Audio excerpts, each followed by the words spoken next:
دنیا کے معزز دوستوں، میں ہوں سیدہ شہزادی اور آپ تمام دیکھنے اور سننے والوں کو السلام علیکم۔ ناظرین گرامی، یہ تو ایک حقیقت ہے کہ جب امام مہدی علیہ السلام ظہور فرمائیں گے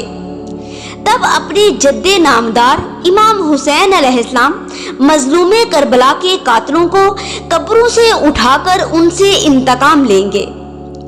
لیکن امام مہدی علیہ السلام سے پہلے بھی واقعہ کربلا کے مظلوموں کا انتقام لیا گیا ہے،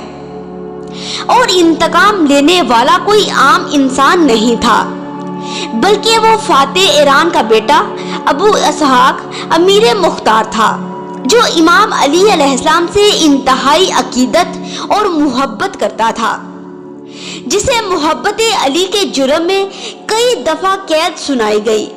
لیکن اس نے اپنی دیرانہ صلاحیتوں کا مقابلہ کرتے ہوئے زندان کی مشکلات کو گزارا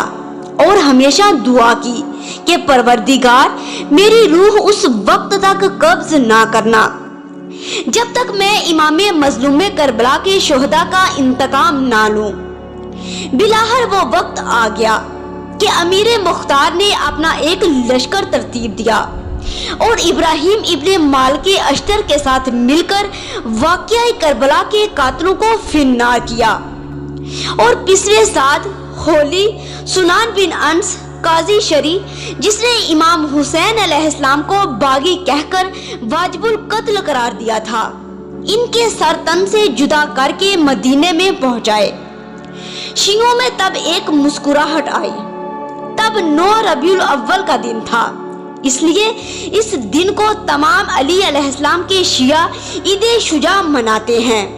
اللہم صلی علی محمد و آل محمد وعجل فرجہم اجمعین۔